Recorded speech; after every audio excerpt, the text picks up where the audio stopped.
destinations safely, and that is a good thing. So we'll take that as a positive thing on this Aloha Monday. Excited to chat about a ton of different things in sports. A wild weekend of athletics, not just here in the islands, but obviously some March Madness living up to its name. I'm doing well. How are you, my friend? I'm doing well too. A pretty calm weekend where I was able to kind of get out a little bit, but it's nice weather today. Shout out though, I want to start first on an extremely high note, and I mentioned this last week, and we'll continue to kind of talk about this with all of the recovery efforts going on all across the state following the flooding after the previous couple of weekends.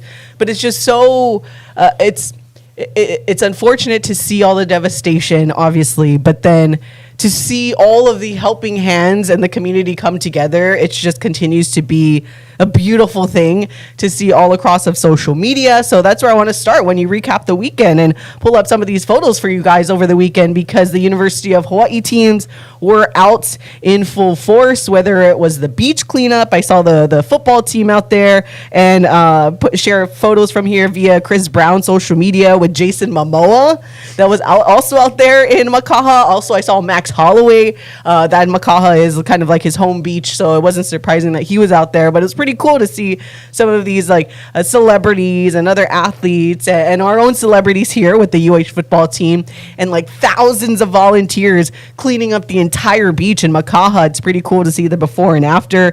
Also yesterday I stopped by the supply drive that the University of Hawaii football team put up. So from cleaning up the beach the day before, they were out there manning the tents right at the athletics complex there. You had Coach Timmy Chang and Sherry Chang just coming back from their trip to Japan also. So it was kind of fun to catch up with them on that. And then Micah Alihado, you had Coach Chad Kapanui and a bunch of the coaches there. And shout out to all of you guys that stopped by to donate to the drive. Either it's that one or all of the other places that are available for you guys to help and continue to contribute to the recovery efforts here in Hawaii. And the sailing team, that was pretty cool. I saw on their social media, the UH sailing team, they were getting down and dirty too.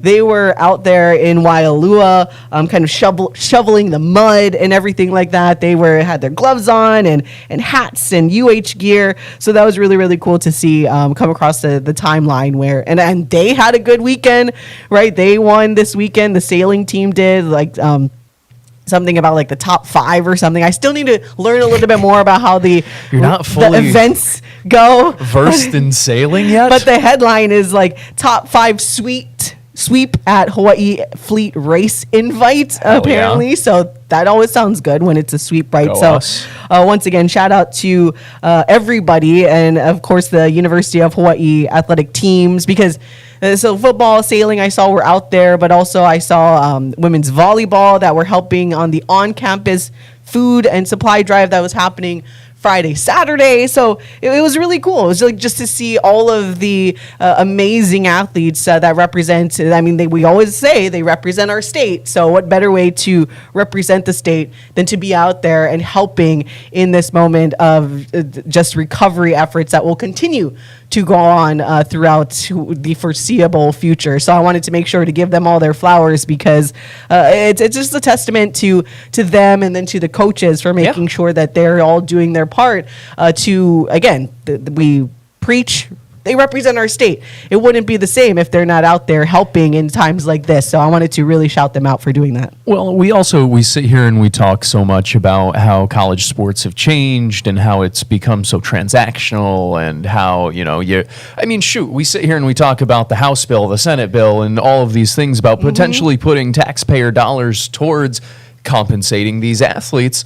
This is a great way, at the very least, this is a great way to remind people hey, we as in the University of Hawaii, bring in phenomenal people people as student athletes, on top of the fact that they're pretty darn good at their sports too.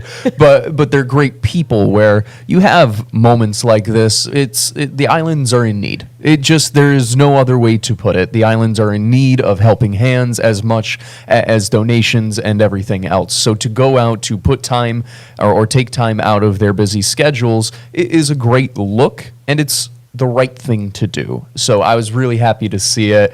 It's not surprising at all because, like you said, I mean, knowing these coaches, knowing these players, it's funny. I had this conversation last night with a few of our fellow media members where it's like, there are some times in your career where you have a player where you kind of roll your eyes and you're just like, ugh, like this was not somebody that I really want to talk to, or this is somebody who is like really just like, they're self-serving. Yeah. You know, I have not had that experience once in my 4+ years covering sports out here at the University of Hawaii, at HP. Like it's very impressive to me, the continued focus in recruiting where you get such great people. So I was also glad to see this. It was a very good thing. It was the right thing to do, and it helps. It's not the full process isn't done yet, nor even close,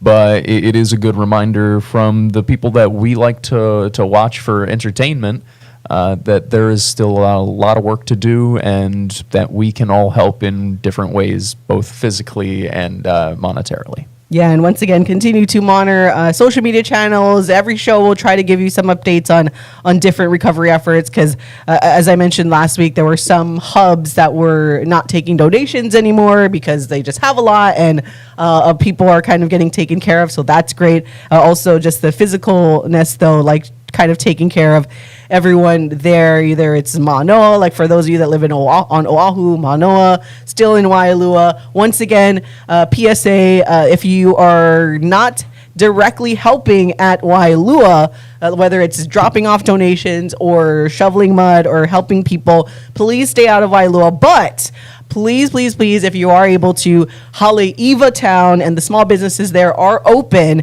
and they are requesting that people come and just patronize them because they are still open. They still need to function and operate. So support the local businesses there in Haleiwa, but please avoid Waialua unless you are there to immediately help with anything. So I want to make sure to keep reminding people that Haleiwa, it's been posted a lot on social media, Haleiwa Town, the small businesses, they need your business, and that they continue to remain open, and go out there and support them if you can. We're anywhere here in Hawaii.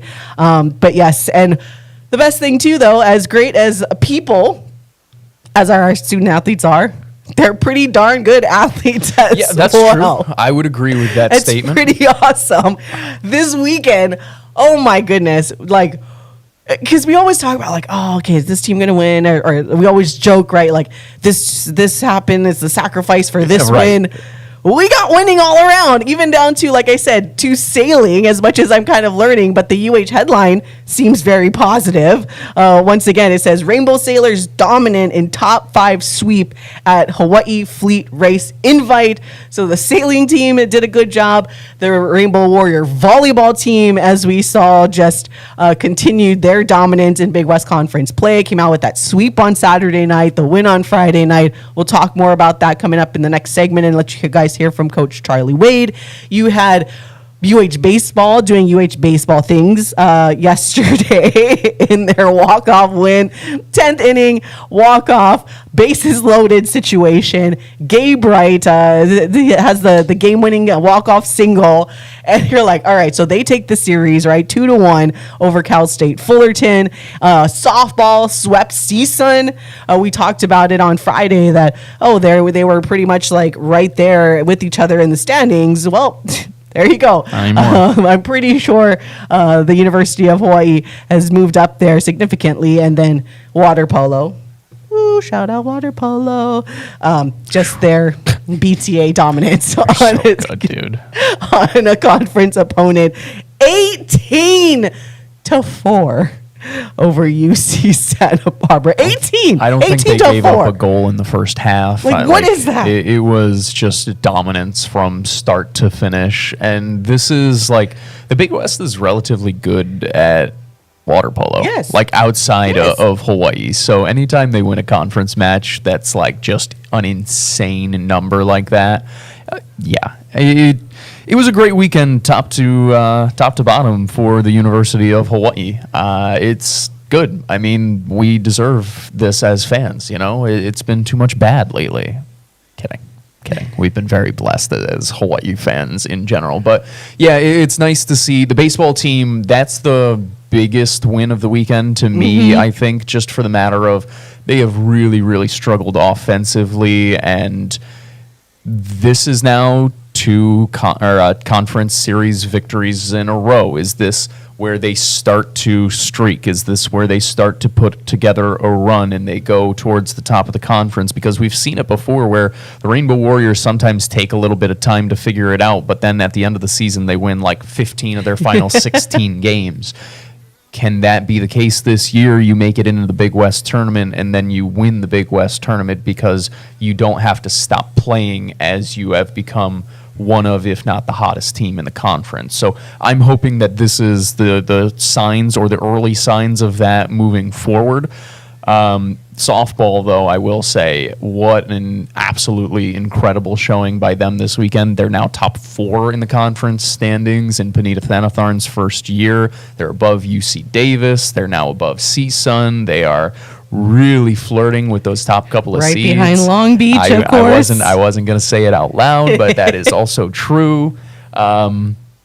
Top to bottom, great weekend. I don't know how you couldn't be pleased with what you saw, because on top of all of it, like, they also got to celebrate other teams. Like the men's basketball team was in the building for men's volleyball this past weekend as well. So was Aaron Hunkin-Clader. I thought that I saw a lot of people posting like, "Oh, do you see what I see over there?" Thought it was interesting. I would agree. Just for whatever it's worth. Yeah, it was nice to see celebrating the victories of the winter season. I don't really know what winter is anymore living in Hawaii. And on top of that, still stacking more wins on top of each other. Winning, we've talked about this before, winning is contagious and the good vibes are contagious. So when one group starts to get the good vibes rolling, it's not totally shocking to see the rest of the group follow suit, especially at the University of Hawaii. Yeah, and going back to what you were talking about with baseball, now you mentioned softball there, climbing up the standings, and baseball there at the 6th spot, and they are actually still behind Cal State Fullerton, but only by a single conference win. So hence why that series this past weekend was so important. And every series, as we talk about conference play, will continue to be important, but it's still very, very close and kind of like that top half section now. UC San Diego and Cal Poly still very much ahead. UC San Diego 8-1 in conference, Cal Poly 10-2. But then you have UCSB at 5-4, CSUN Fullerton at 6-6, and then Hawaii, Davis, and Bakersfield all at 5-7. So it's going to be a very interesting final stretch with the baseball season for conference and everyone vying for a spot in the postseason play. Once again, baseball and softball and a bunch of other sports, final time that they will be playing against a lot of these Big West opponents, at least as conference members. I hope that in the future, when it comes to non-con, and knowing how Rich Hill schedules, and even Panita Thanatharn, as she's shown too, you can imagine that some of these Big West teams, especially on the baseball side, because the baseball teams are good in the Big West. So I don't think this will be maybe the last time that Hawaii will see some of these teams in the foreseeable future, because if it's the type of scheduling that we're accustomed to with a lot of good teams coming in here, I can anticipate that some Big West teams could show up in the non-con when Hawaii moves over to the Mountain West, and fans are here for it, right? And you got to keep a lot of this stuff going. There's no reason especially not to. Especially the dirt bags. Well, yeah, especially with the dirt bags. Even though they're not having the best season so far, but it's just fun to say. We'll kick them while they're in the dirt. No, I'm excited for their move because they will certainly bring over some of these rivalries. That's kind of the thing where I don't feel sad about it being the final year in the Big West, because there does seem to be, which is funny to say, there does seem to be a pretty good relationship between these like schools of like they respect each other as programs, even if there is like I don't want to be like bad blood or vibes or whatever. It's rivalry, you know. You're your conference rivals or whatever. Like that doesn't go away, but nonetheless, it's not like a disrespectful level where it's like if Rich reaches out or they reach out next year and is like, hey, you guys want to play a series during whatever, and it matches up on the schedule, I don't think you run away from that and it's like, oh, I don't want to see those guys ever again. Let's do it. Exactly. Run it up. Run it up. All right. Well, we're going to take a quick break. When we come back, we'll talk a little more extensively about that nice win by the University of Hawaii men's volleyball team and let you hear from what head coach Charlie Wade had to say post game. And it was kind of funny because the question was asked and something you brought up on Friday, Paul, where oh yeah, the second night will be like the big, even though they won both games, but the second night was a sweep. First night was a little bit closer, and then the second night was just pure dominance for the men's volleyball team. So we'll talk about that when we come back on the Hawaii Sports Radio Network.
Wake Up in the Den with Kubule Agbayani and Paul Brecht on the Hawaii Sports Radio Network. Streaming live at hawaiisportsradio.com and on demand wherever you get most podcasts.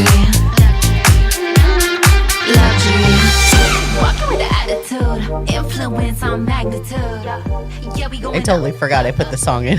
I saw a new one. I'm like, what is this song? Every time I see new music, it's almost a guarantee that I'm gonna press it. I seriously, when you started playing it, I'm like, what the hell? I'm like, ooh, I like this beat. What song is this? You just gotta like change it up every once in a while. So that's so funny.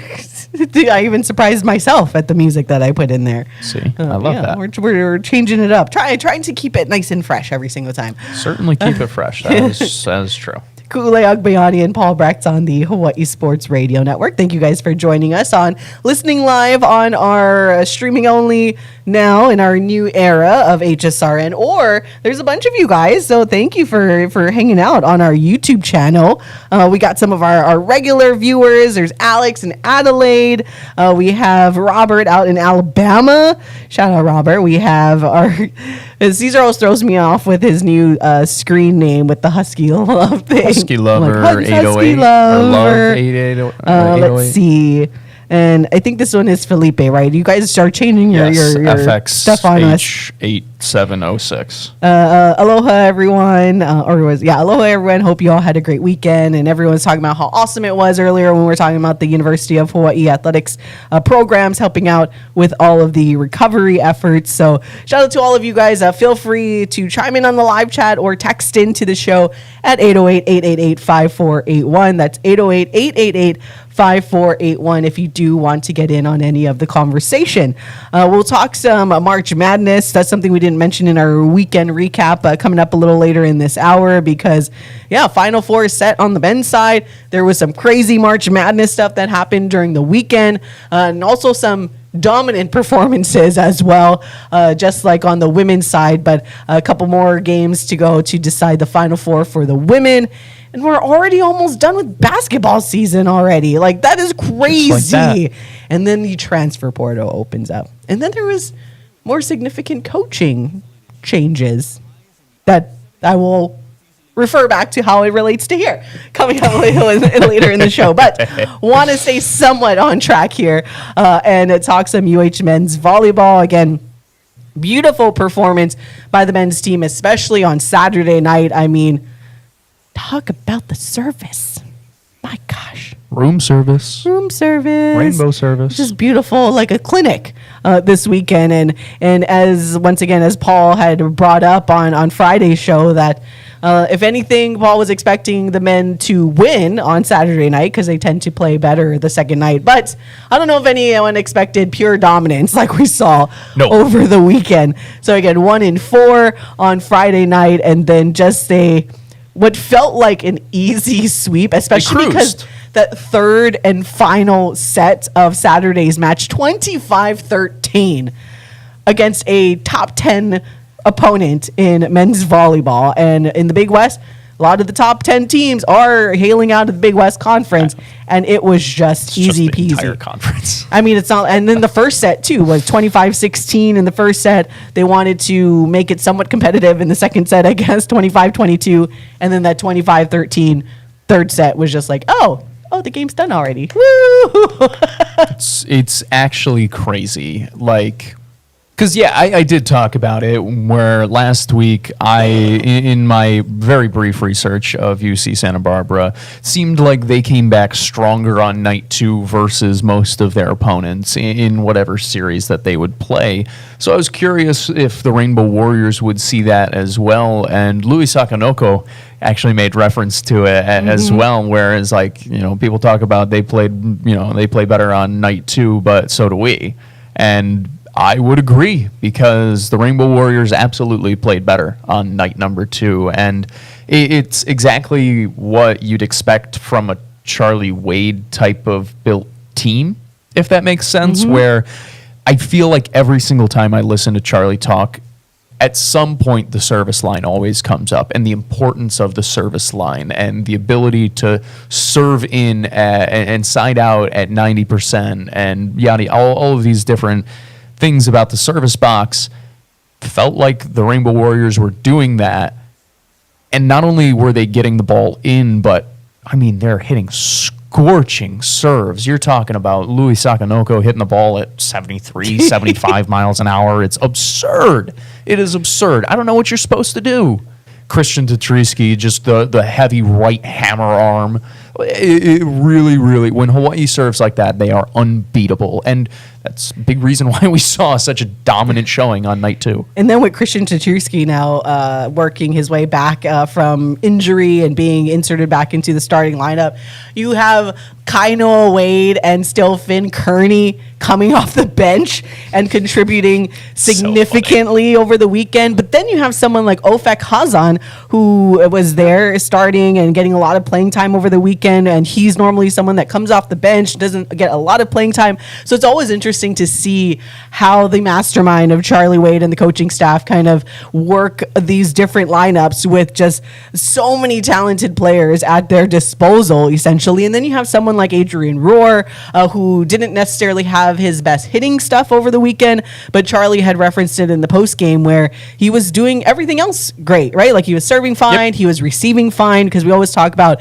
limiting the errors, like stop giving the other team free points. And a lot of times when Hawaii loses some of these matches or sets, it's because they are having just too many self-inflicted issues that they are dealing with. But that was interesting to hear Charlie, where when it is someone that isn't necessarily having their best stuff, but they're in the game for a majority of the time, like Adrian Rohr, it's because they are able to do everything else right that matters in winning these volleyball games. Because I'm sure if maybe he wasn't receiving great or he kept serving into the net, then he would have been yanked early on. The beautiful thing about having great depth is like, let's put in somebody else. If somebody isn't playing well, you can just go to other great players. But yeah, I mean, I thought Adrian was perfectly fine. You're not going to play perfect volleyball every single night. You're not going to be perfectly well-rounded. But if you're able to still impact the match in multiple ways despite not having your...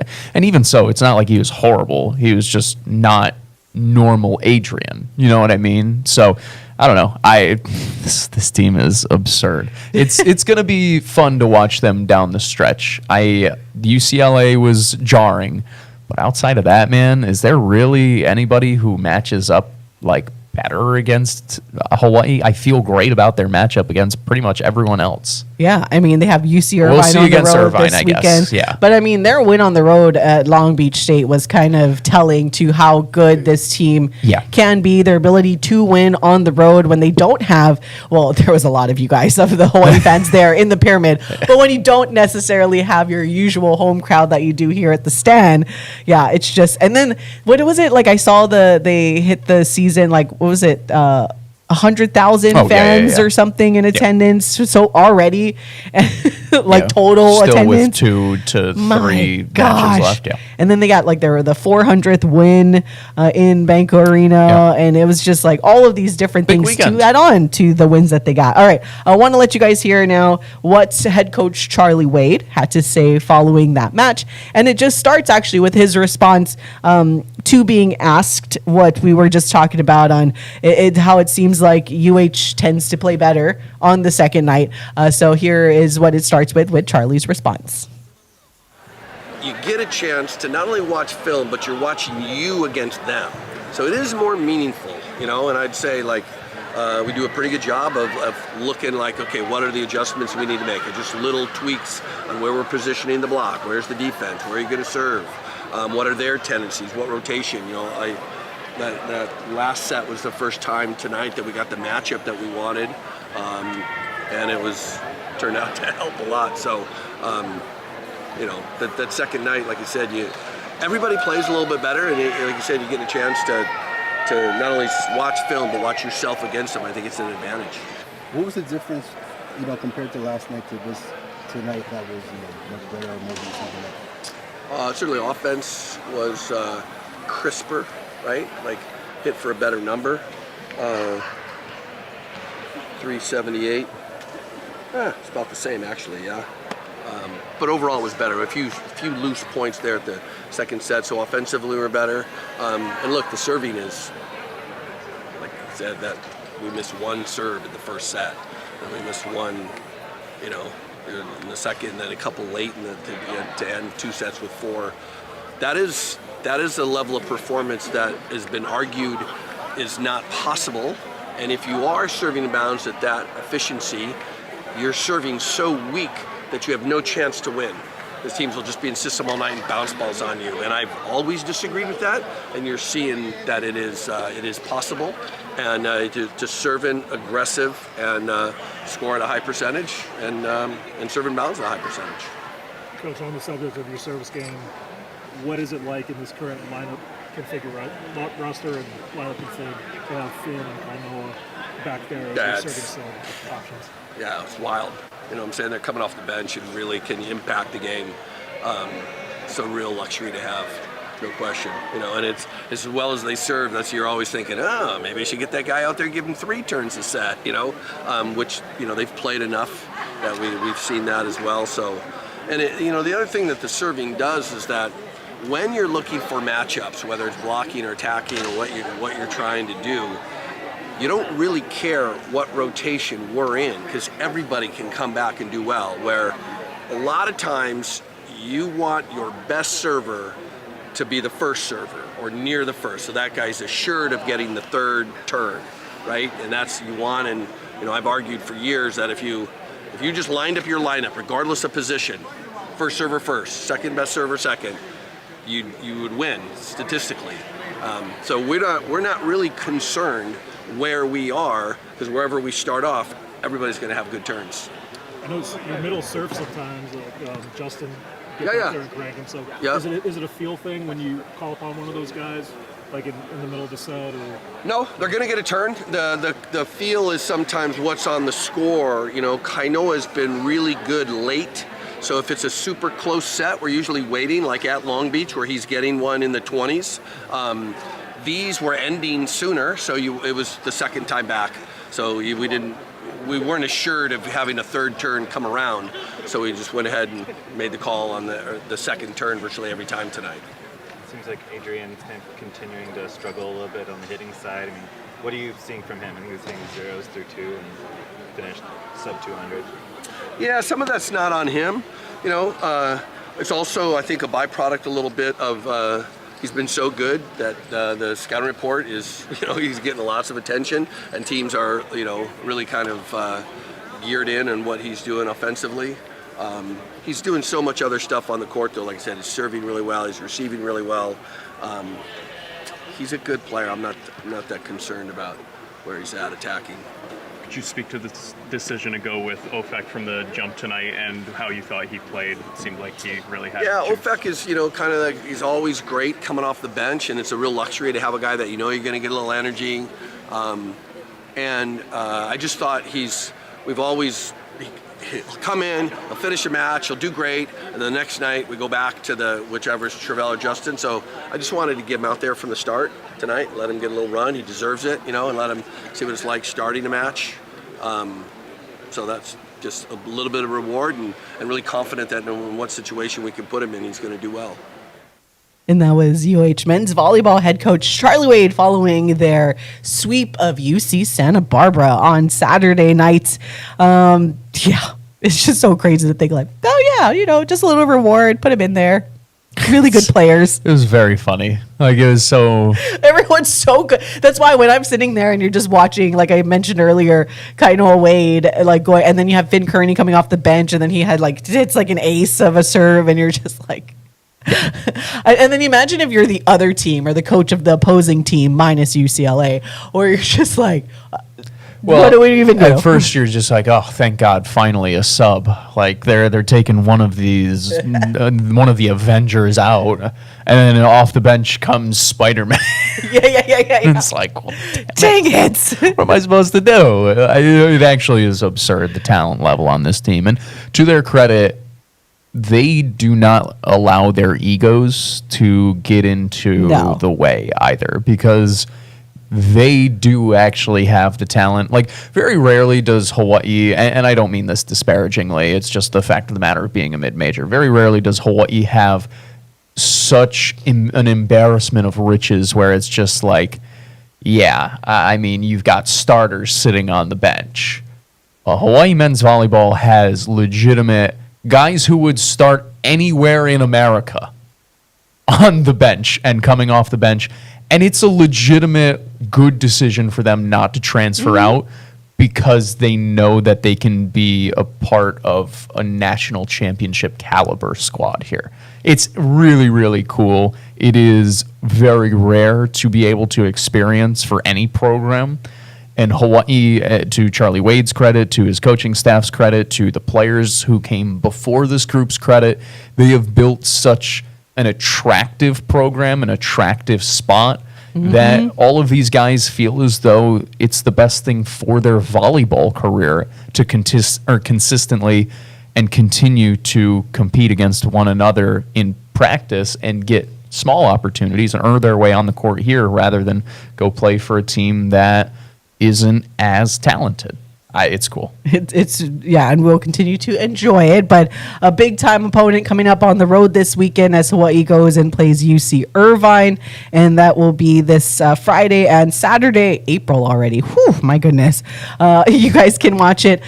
Should be able to watch it here back at home on ESPN Plus, and then taking a look at the standings. I mean, quite obvious that Hawaii is at the top of the Big West standings, the only undefeated team in Big West Conference play. Irvine is number 2 in conference, number 5 nationally, and as we mentioned before, the AVCA men's volleyball poll does come out at 9 a.m. every Monday, but I can't imagine that it's going to change any bit. UCLA will still be 1, Hawaii will still be 2. But also at the end of the day, that really doesn't. About after that? It doesn't really matter. That poll, it matters. It's cool to look at and it's cool to see your team that high. But at the end of the day, you're like, it doesn't really matter. And Charlie has said that too. That all that matters is what happens in the postseason. But still, Hawaii once again undefeated. Go to play UC Irvine, who is 3-1 in conference and looking to take care of business. All right, we're going to take a quick break. When we come back, we'll talk some March Madness as. That's some craziness that happened over the weekend as well. I feel like that's an understatement at this point. We'll talk about it when we come back on the Hawaii Sports Radio Network.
Back to more Wake Up in the Den with Ku'ule Agbayani and Paul Brecht on the Hawaii Sports Radio Network, streaming on hawaiisportsradio.com. Welcome back to all of you, the beautifulest of all the beautiful people. It's Wake Up in the Den, Ku'ule Agbayani and Paul Brecht on the Hawaii Sports Radio Network.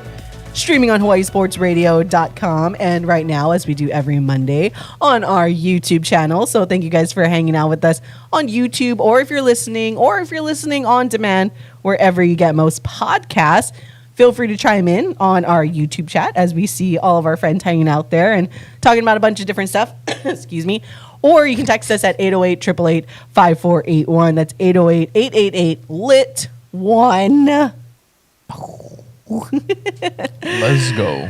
All right, let's talk about some March Madness as it got a little crazy here in the Sweet 16. So the men's Final Four is set. You've got UConn versus Illinois. Talk about the change in the college basketball landscape. So shout out to Illinois, school that definitely is not we're familiar with in the grand scheme of things. Not only Illinois, but on the other side, you got 1 seed Arizona making it to the Final Four, and they will take on Michigan, the other number 1 seed. So if you guys missed it, Duke and UConn, that game just being insane at the end. UConn 73-72, essentially a game-winning or go-ahead shot anyways with just, 0.3 seconds left to go. But it all came down to just Duke. This is why situational coaching, situational whatever sport it is, matters significantly, because if you guys missed it, Duke was up. They were inbounding the ball. As you know, you get 10 seconds in college to make it from across the half court. There was just over 9 seconds left. Ball gets inbounded. Caden Boozer had it still on the still needing to cross the line, but not really, because he just could have held onto the basketball. Tries to force it to his teammate on the other side of the court. UConn comes up huge. He essentially does a little volleyball block. They convert it, kick it out, deep 3 that goes in to put UConn ahead of Duke, 73-72 again. And then there was only 0.3 seconds for Duke to try to get a Hail Mary type of score. Did not happen. UConn comes out with the massive win, but that is just heartbreaking for Duke, mainly because we talk about make sure you're not the one that loses the basketball game. That's a tough one because, once again, Caden Boozer just could have held on to the basketball, didn't need to get it across. Maybe he gets fouled. So many things you could have done, and he did the thing that costed them. And clearly there's other things that happened during the game, but that will forever be I was just scratching my head ooh. And don't get me wrong, I didn't really care who won this game, but to kind of lose it like that. And shout out to UConn because, there was a Steph Curry-esque type of 3 that put them ahead there. It was just one of the most iconic moments in tournament history. I feel pretty confident saying that, where, number 1 seeds who were up 15 at halftime had never lost a game. It's 1 in 100 something. They'd won 130, I think it was 134-0 or something along those lines.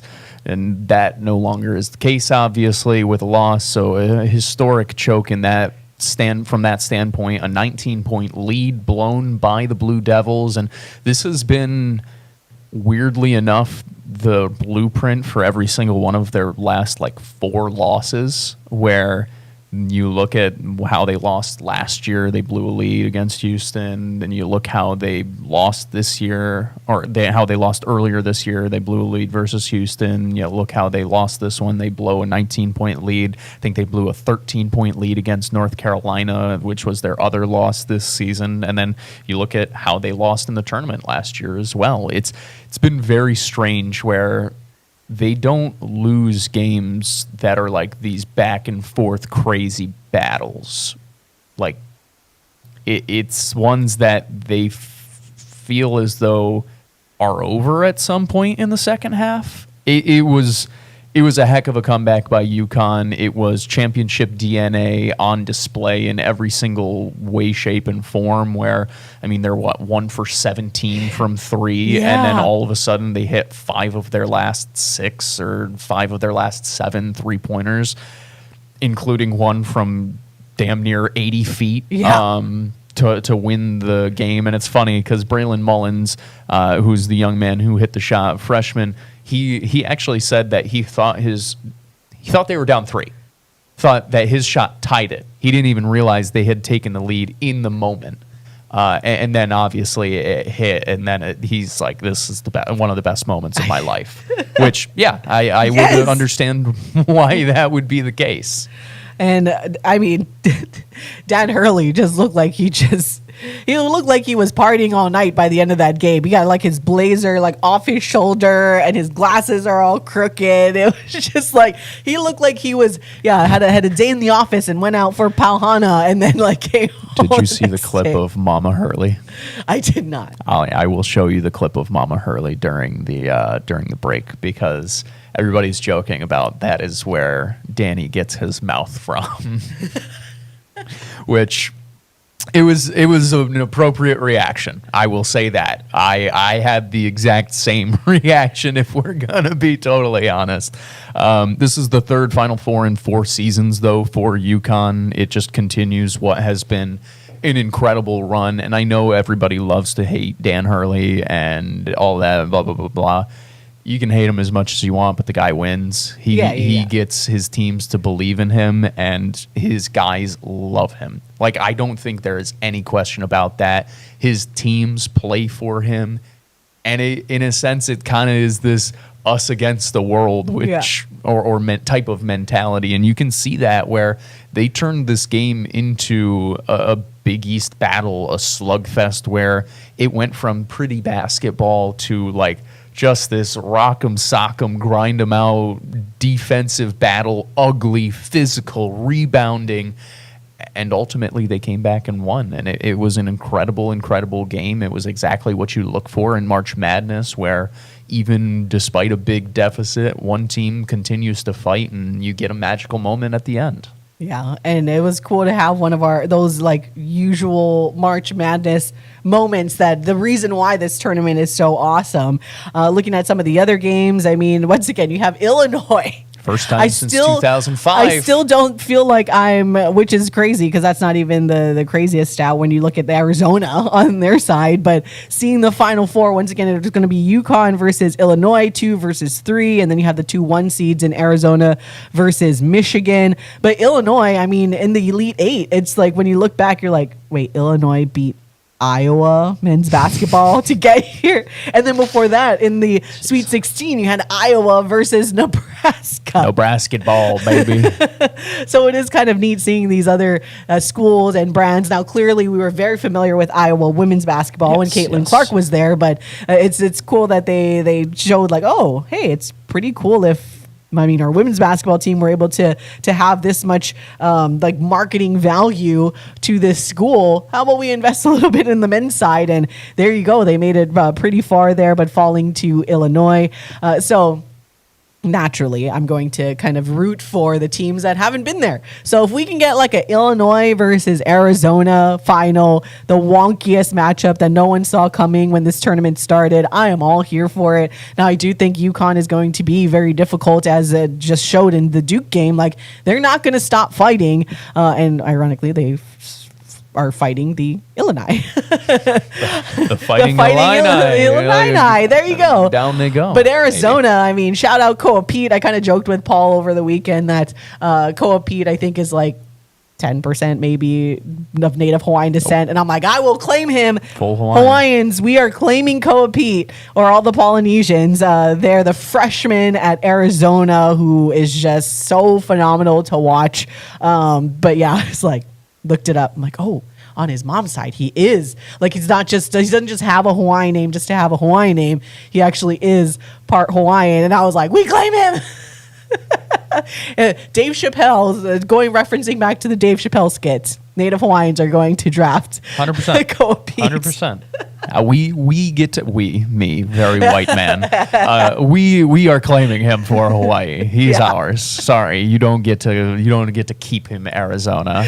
Nonetheless, Arizona. I think it's first time since 2001. There have been some really cool storylines from it where. And then like a West Coast team has never won since forever. It's been like 20 years or 25 years or something like that. It's been a long time, maybe 30. I think it's a long time. As an East Coast guy, proudly, we have not allowed the West Coast I know they always want, West Coast, best coast. You go hold my anyway. The Illini first trip back to the Final Four since 2005. Program's never won a title. Brad Underwood, their head coach, said that this was his dream job. Like the Illinois head coaching job was his dream job growing up as a kid. So very, very cool for them. Arizona, like I mentioned, first Final Four since 2001. Haven't won a national title since 97. They've got the magic of Lute Olson, obviously. Rest in peace, coach. And then the Michigan Wolverines, who are the most recent Final Four attendee back in 2018. So a lot of new faces, and I know we always sit here and we've poo-pooed on the NIL era, the transfer portal era, and those sides of things, and how it's been brutal for the mid-majors, because that's true. All of these teams are P4s. But that being said, like, these are teams who haven't made it in a long time. And that level of parity is nice, where it's not the blue bloods of yesteryear that you consistently see in the Final Four year over year over year over year. It's changed a bit. So that's been pretty cool. Although these have been the best teams all year.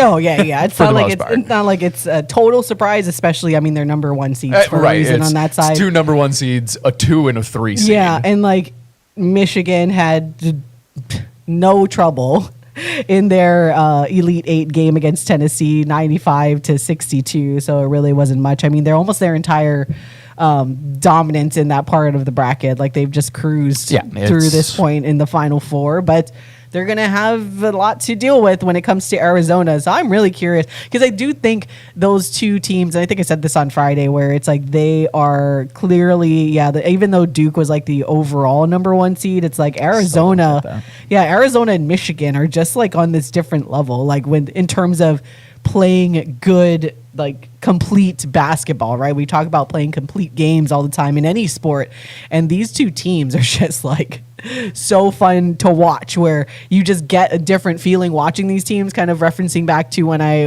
saw Arkansas play Hawaii, I'm like, they're not that impressive. Arkansas wasn't, right? I was just like, they're good, not great. But when you see Arizona and Michigan, you're like, these teams are great. Yeah. These are like dominant teams. And then you have UConn, just like you mentioned, to echo your point, with Danny Hurley just being a phenomenal coach. Right. Clearly, he won back-to-back national championships for a reason not too long ago, and is back here once again. Once they've made it to the second weekend, I think they've won 8 straight games now, which is crazy. Yeah, that's right, something like that. Or it might be 6 straight games after making it to the second weekend, which means basically if they don't lose before the round of 32, they're winning a national title under Danny Hurley. Like, that is an absurd stat, and you take that on top of it. We haven't even talked about the women's side of things as well, where if you want to talk about program and school dominance, kind of like we were starting the show off with, talking about how great of a weekend it was for Hawaii across the board in sports. I mean, how about UConn, their men's and women's program? How many times now is this that their men's and women's basketball teams have made the Final Four in the same year? The 6th time, I think, something like that. It feels like, I feel like 6 is a little bit. I feel like there's more. I feel like that's a conservative estimate of how many times it could be, just between the Gino Auriemma era, which this is his 25th Final Four, and then you go from Calhoun to Kevin Ollie, and now Danny Hurley or Dan Hurley, where it's just like it is actually absurd. So a good time to be a UConn fan. Wait, I think I am reading this correctly. So the last time, this goes back to the West Coast reference of the teams, and I'm looking down the records list or the history of the men's champions, and I'm pretty sure this is, so 1997, it seems like the last time a West Coast school won the men's March Madness tournament. And guess who that team was, Paul? Who was it? Was it UCLA? Arizona. Oh, of course. So not even really a West Coast school. Like, they don't even count. They're on the west side of the thing. I mean, I get it, but they're not on the West Coast. No, they're but it's the western half. excuse me, Yes. is how so Eastern half has Yes. dominated in the U.S., but the Western half of the U.S. Allow has me to be a West hater. have not won. And the last time was 1997. Now that I kind of like skim through the list of champions here for the men's tournament. And yeah, Arizona, 1997. They beat Kentucky 84-79 in overtime. And that Final Four was in Indianapolis. And where's this year's Final Four for the men? I've heard it's in Indianapolis, actually. That would be interesting. wild. Some history Wild repeating itself Wildcats. in a sense. Wild Wildcats. If that, oh my gosh, can you imagine if like that actually does happen, that Arizona wins, and not only is it they were the last West side of the U.S. You team could to say win. West Coast. I was just picking. Well, it's true because I mean, if you fall in because it's kind of like Kansas and Baylor are kind of like on the center line they're the of middle of the the country. Eastern, but they fall in the Eastern half of the U.S. Although I guess if you move the line a little bit, because you got to count Hawaii. It's like, They're in the anyways, middle. but yeah, that's crazy. If Arizona were to win it all, let's go Wildcats. Let's go I was compete. going to say, is that your pick at this point? If we're This going is- Final Four, and obviously we'll give actual takes by the end of the week, but first blush, looking at it, is that where you're going? Yes. Is that where your heart lies, or that's where your brain lies, or both? Both. Ooh, I love that for you. Both. I really think whoever comes out of that Arizona Michigan game are It gonna feels like the national championship so- before the national championship. Almost, in a sense, it almost feels like this past year's NFC championship game, the Super Bowl before the Super Bowl, where whoever won that game, and that's exactly what happened. You felt pretty good as going to go on and win the Super Bowl. That's kind of how I feel about Arizona versus Michigan. It's like these two teams, and it's no disrespect towards UConn versus Illinois, who I think both are great teams with championship DNA, this, that, and the other. I just think that both Michigan and Arizona have championship DNA and the talent. So take that as you will. Well, and then when you look at the women's side as well, you have kind of the repeat or potential repeat of the national championship game that we've seen multiple times in UConn and South Carolina. South Carolina does need to get past TCU, and unfortunately, Virginia didn't make it much of a game against TCU. I mean, 10 points. It's not too bad. It's respectable. 3 quarters. It's respectable. But TCU, though, for all of our Hawaii fans out there, that's the team we're rooting for against South Carolina, head coached by Mark Campbell, who is, I didn't realize this, but is the winningest 2-year men's basketball player for Hawaii. So Mark Campbell is the head coach there for TCU women's basketball team, and they are in action later on this afternoon against South Carolina in the Elite Eight.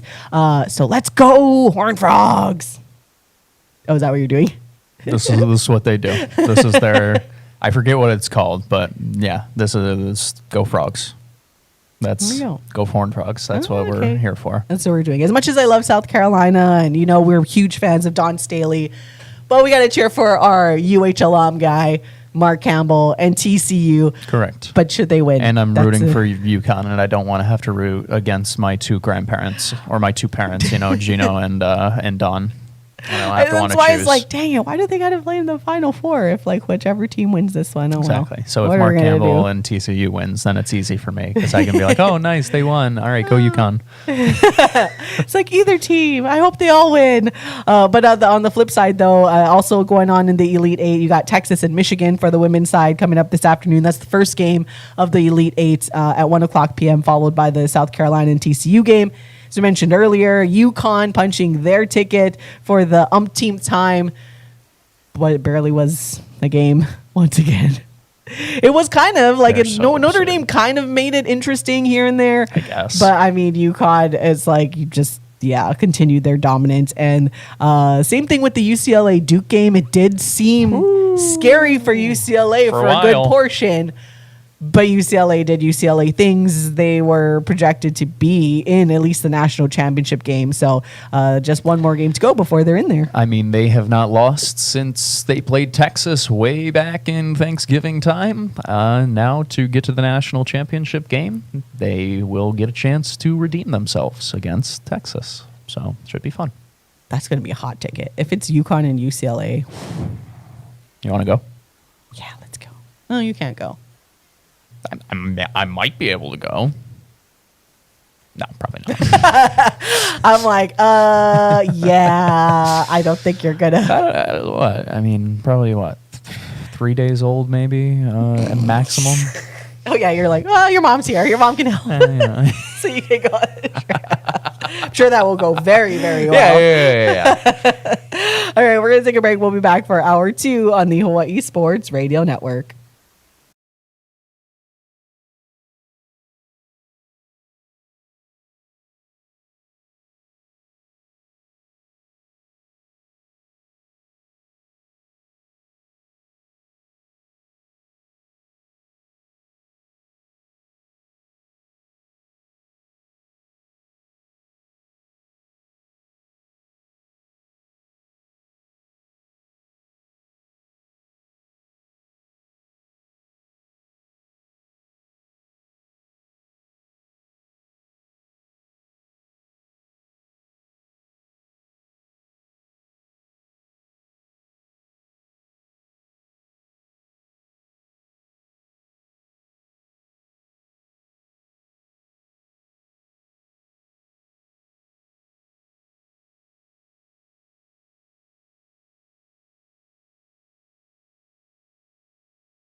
Back to more Wake Up in the Den with Ku'ule Agbayani and Paul Brecht on the Hawaii Sports Radio Network.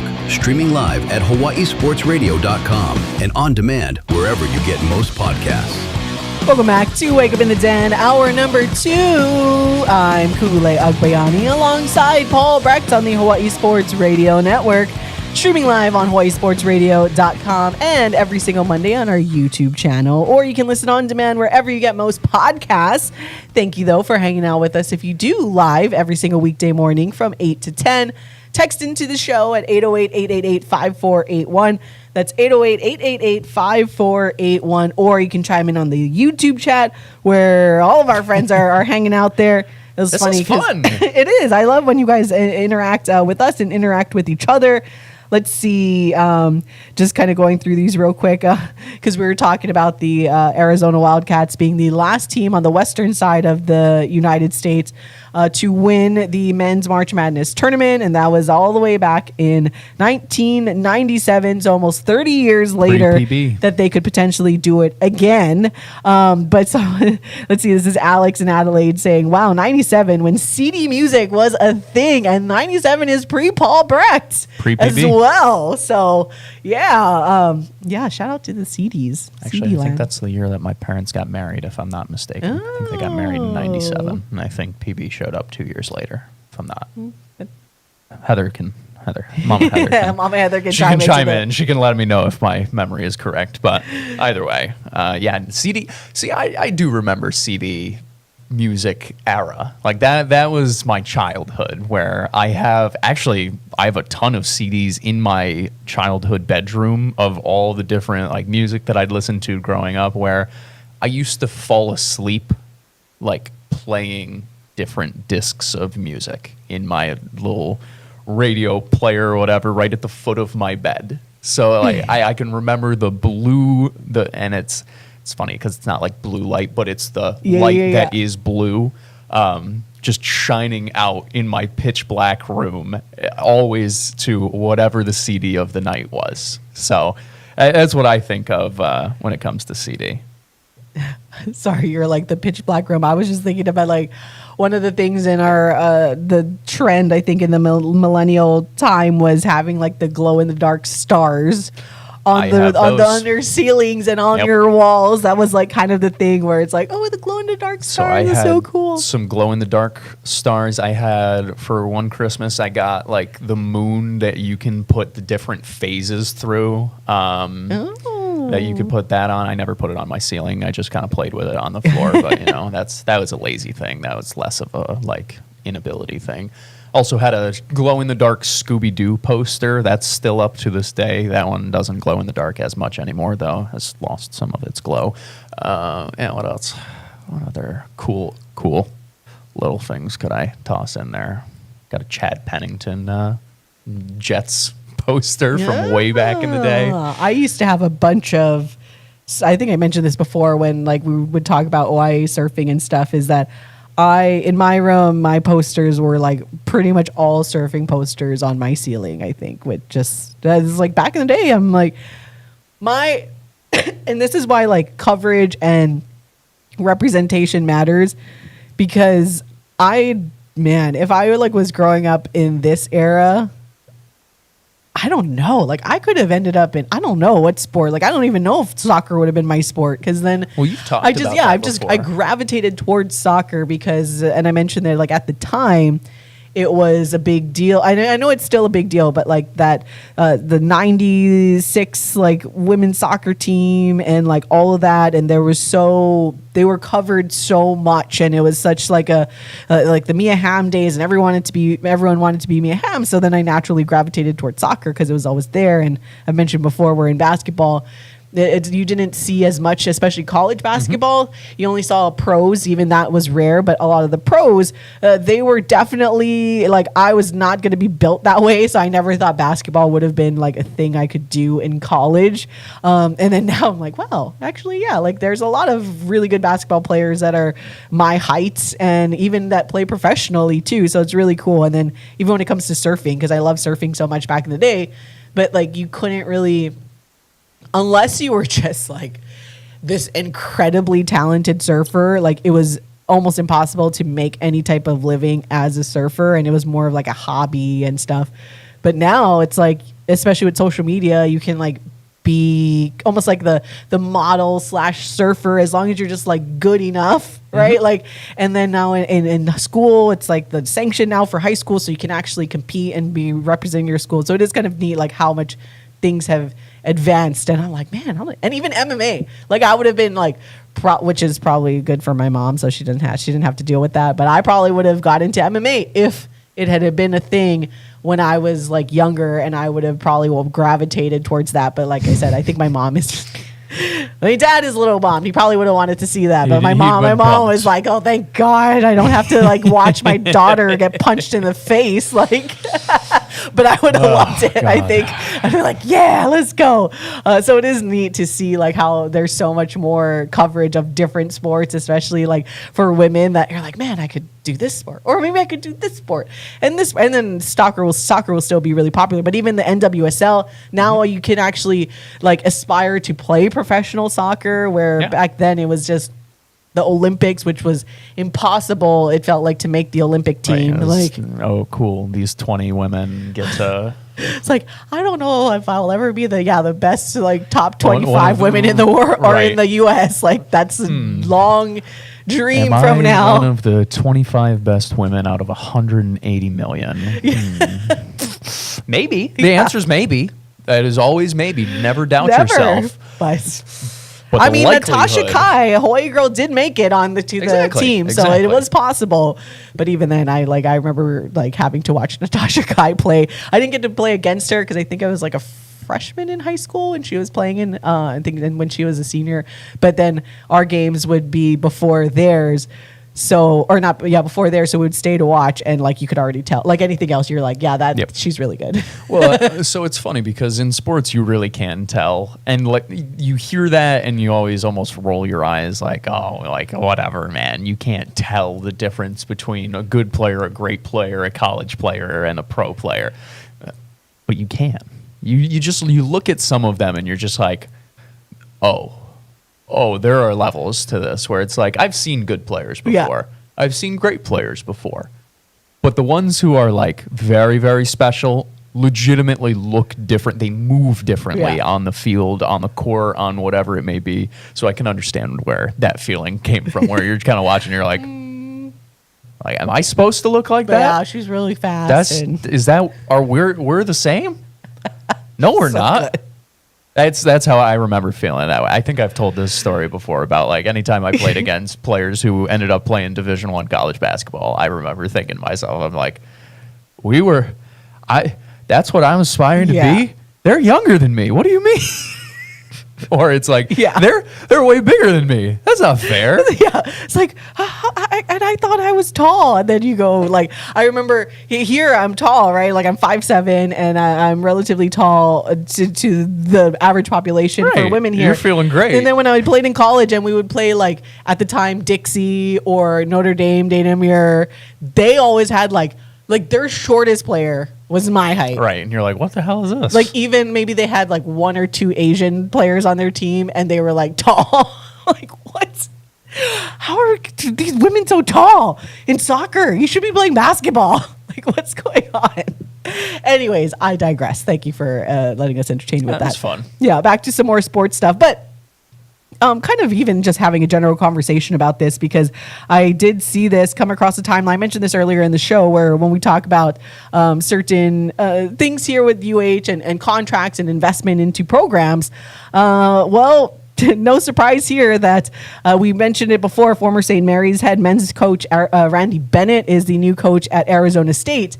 And the irony of it all is the other team that I mentioned before, we ran into their fans in Vegas, and we're like, we're going dancing, woo! Cal Baptist, and their head coach now is going to go to Arizona State to be the associate head coach under Randy Bennett. So leaving a head coaching position in a mid-major, going over there to be the associate head coach under Randy Bennett, I know is almost like rumors, and that our head coach here, Ron Gannat, and the relationship that he has with Randy Bennett from the St. Mary's days, that almost was like, oh, could this happen? Maybe. I don't know. A contract's not done yet. But I thought it was kind of a weird full circle moment where, like, all right, it wasn't EG, but then I feel like they're almost like a neighbor school that they were kind of the sweetheart team on the other side of the bracket that you're like, oh, cool. Cal Baptist made it, future Big West team as well.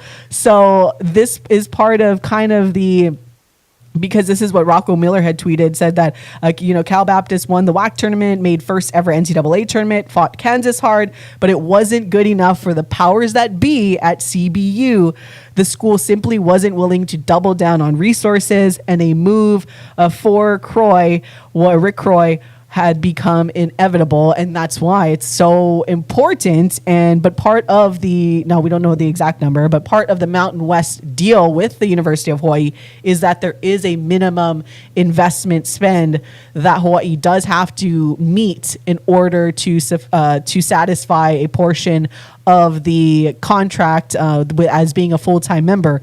But this is just proof. And sometimes it's like, it doesn't necessarily have to be the significant amount of money. I think coaches are very aware of their school situation, but then they can kind of feel how much support is coming. And then sometimes you're just like, yeah, I'm gonna move on. So I just thought it was kind of a weird parallel universe to what we talk about here with the University of Hawaii. This told me that we weren't far off in terms of at least our speculation that EG could be in the mix for that.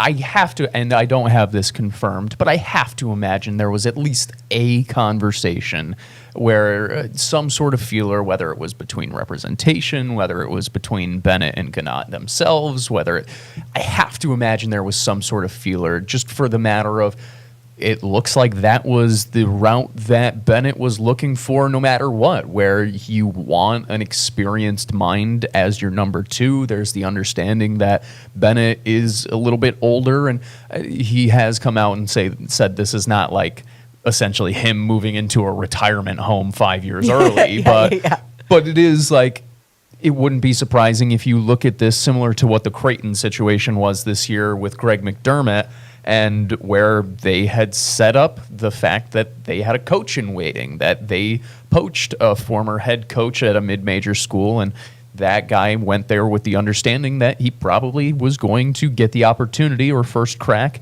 at the head coaching position at a bigger conference. And that is what you get here with the Cal Baptist coach, where you have the winningest coach in program history leaving after 13 years because the opportunity ultimately will probably be better, and you have the uncertainty at CBU of, are they going to invest? Are they going to double down on the resources? Are they going to give you more to work with than you had this past year? Like, are they going to think that you can make it happen with what you had this past year and that's it?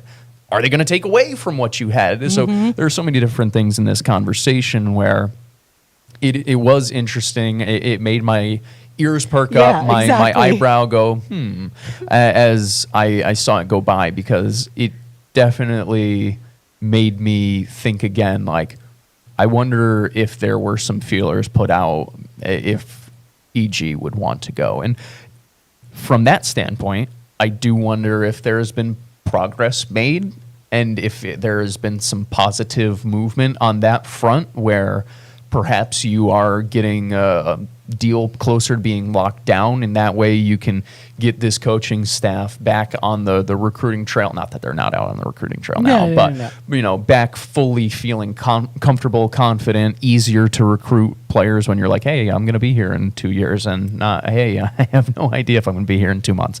I took it as an interesting domino to fall. Yeah, especially, and we've talked about this ad nauseum, like we're just keeping the continuity heading into the new conference because you don't necessarily want to risk a situation. Like, I think Hawaii got very fortunate and lucked out where after Craig, we got Matt Elliott, who seems to be doing great, right? Like, but it could have gone completely different. Like, there was a risk that they were taking in this new era of letting go Craig before that. Now, again, Matt Elliott has worked out to this point great. So Hawaii got very lucky. But if you're going to, we've talked about this, if they're going to make a move this significant for a revenue generating program, you're going to have to get, and I want to take what you always say, Paul, like an inspiring hire if you're choosing to move on. Or if you take too long and Iran does get another opportunity that's similar like that is tantalizing. Now, I think it'll take a lot, and it has to be the right school, the right fit, because he loves coaching here at the University of Hawaii. Like, I think, I do believe when Matt says that Matt wants him back and they're having positive discussions, I do 100% believe that is happening. But you never know, especially this week when all the coaches are face to face with the decision makers at different schools. Because if you guys don't really know, the coaches and across the country, basketball coaches go to the Final Four location. Every coach gets like a couple tickets to the game if they choose to stay. But there are kind of like these, parties, for lack of a better term, because they're I guess, networking type of events. Network gatherings. Well, I think like that. What's the silver? What is that? Yeah, brand? there's the I know Silver they have Media, like, they the have Ryan like a party. Silver Media event, which is very, very fun for rising coaches and a whole bunch of things. But yeah, like you said, it's almost a who's who. So, for football fans, I would almost compare it to like the NFL owners meetings or the NFL combine, where it's like you're there for work, but also a lot of conversations happen because a lot of important people are there. Yeah. So that is something that to keep an eye on as well, I suppose. So that's why it's like, oh my gosh, this like feeling in my stomach is like, man. Can we just get this locked down and done, please? And then I have flashbacks to when this actually happened with Dom Drury, our friend there now in the Big West. I remember he was, when he was still the Dobo here at University of Hawaii, and like he was meeting with someone from the Big West at the Final Four. And so it's that kind of situations where you're just like, you can meet face to face and have these conversations, right? It changes things. And you're like, what's going on? And I know there's probably like some people that don't really care, and I get that. I wish I took the screenshot, but I pulled it up here in front of me because I know I told a lot of people that we might start doing this on our YouTube show. Because I think it deserves to be called out, right? Like, I think that's what kills me, and maybe I'll need to have Michael or maybe some of our other people screenshot things for me, because I was like, I can't go back. After I thought about it, I was like, don't go back on there, Kool-Aid. Like, I can't go back on there. And I'm talking about the message boards and the keyboard warriors that live there on the message boards. Because I think, I don't know if it's because of like my past trauma in high school, where it's like, you're constantly told like, oh, I heard so-and-so said this about you, right? Like, it's like all of that in my mind. And then you just don't know who's talking smack. Like, no one says who they are. No one wants to say it to your face. They're just going to spread all these rumors. So I think that's what, I think it's like my past trauma that gets annoyed when all of these keyboard warriors, like, you know, basically social media and the internet makes it so that, yeah, you can say whatever you want and not get punched in the face, I think is like the meme I've seen before. But, there was one, and I know this is like something that has been said before about like, oh, the UH staff is not transparent about recruiting and NIL, that fans can't contribute or help even if we want to. They don't promote or say anything. First of all, you need to follow Paul Brecht, because if you don't, then you don't know what's going on. Paul's working on his, like, what, this is the third year Paul on our website has kept the recruiting tracker for the UH men's basketball team. So you guys, he's already started to put together that for this upcoming season. Not published yet, but is starting to piece it together so that when the coaching staff is officially settled, then we can start to keep you guys informed. And I've been told before, like, people love that stuff. The ones that have found it, they do feel like, oh, now I'm more in the know with the recruiting. So for GoBows33 on the message boards, make sure you follow Paul's recruiting tracker, because that is where you can find a lot of this information that comes out with the recruiting for UH men's basketball. And then with the NIL, I'm like, so funny. That's why I had to retweet it. I'm like, there was a collective thing that we're shouting where you can contribute to NIL, and then nobody really donated. And then now recently, the UH, they launched their Bows NIL stuff where they were like, hey, you guys can contribute to 2 different funds. This one, if you just want it to like the general fund, and this one specifically to NIL for a sport. It's there. It's there. It so is. I don't know why everyone's like, oh, where can we contribute? It's like literally on the website. They did like an entire week's worth of maybe more campaign to be like, hey, this is what you do. I mean, if you just don't understand, then I guess you don't understand. But I'm telling you again, and maybe post YouTube show, we'll leave it in the comments of where you can donate to NIL. And then clearly, if you bring enough NIL dollars, you'll be in the know more. Well, that's also true. I mean, just like when we go back to the UH men's basketball alumni game, everybody's like, oh, we weren't invited. I was like, I tell you who was invited. A lot of the supporters, longtime supporters that have contributed to this, because they couldn't do a full game because of staffing, yada, yada, yada. But for some of these events that are a little more exclusive, you get invited if you are part of the people that are contributing. So it's one of those, what comes first, the chicken or the egg? Like, you can't ask for all of this insight and wanting to be completely in the know and then be like, oh, I'll wait to give my money. And if you don't want to give your money, then fine. Like, I get it. But like, you can't have your cake and eat it too, where you're like, why don't you tell me more things? But I want to wait to give you money. It's like, you got to work with it here. So it's funny. There's that. I saw another one. Thanks to Coach Timmy for giving me knuckles yesterday. He's like, I see you calling out people. I was like, yes, because people don't want to put their real name. Although this person has Alex Smith 808. Maybe that is their real name, or maybe they're just an Alex Smith fan. Perhaps, I was going to say, perhaps it is Alex Smith, the former NFL quarterback, now retired, and I don't even know what he's doing. What is Alex Smith up to nowadays? Is he on like Was TV? he a commentator for I was going to say, I feel like he's on he's like a panelist or something. I don't know. Either way, I doubt it's from. I don't think it's Alex that one. Smith. It's probably a different Alex Smith. Yeah, because it's like, and this is when I am going to welcome you guys can call in when we get that set up. This is our Say It With Your Chest segment. Alex Smith 808 saying, again, this is on the message boards, Ganad is a subpar coach at best. Y'all are delusional if you guys will never understand that in a mid-conference, LOL, it's not hating if it's the truth. Sorry, you cannot meet writers, can't take the truth. I'm sorry, Alex Smith, that you just don't know basketball and you're just not in tune to when we talk about resources that are given to the programs. That's why I've always said, like, I don't recall a end of game situation in where you get a Caden Boozer type of ending where they didn't necessarily call a wrong play or do something to that extent. Now, yeah, the ball gets turned over. That's on the players, yada, yada, yada. But for the most part, I think the appropriate plays and clock management are according there. And we say this all the time. Is Eran Ganot like the best coach in the country? No. I mean, Not trying to say that he is. no. But if you're not going to be someone, I mean, look at St. Bonaventure. I don't know if you saw that, Paul, where they're going to hire Mike McDonald as their new head coach, but they are actually scaling back the pay of their head coach in order to put more money into the NIL side of things for their players. So once again, it's like if you are in the University of Hawaii situation where you don't have a ton of money to put into your basketball program, because to remind everybody, we love to be good at football here too.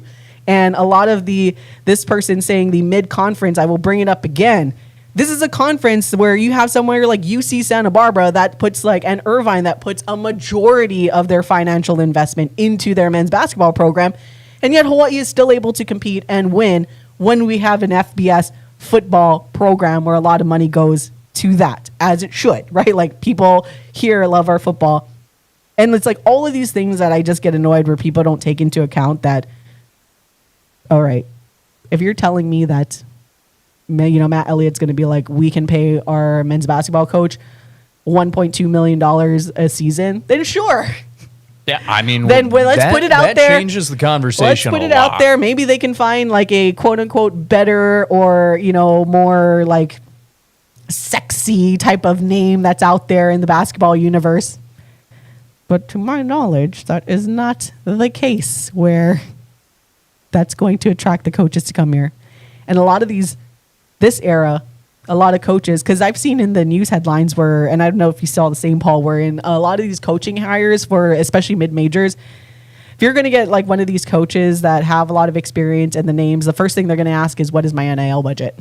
And if you can't give much, it's just a different era. And so I'm just so sick and tired of, especially when it's the keyboard warrior style, like, if you are wanting to, everyone's entitled to their opinion. It's fine. We give our opinion here all the time. That's our job.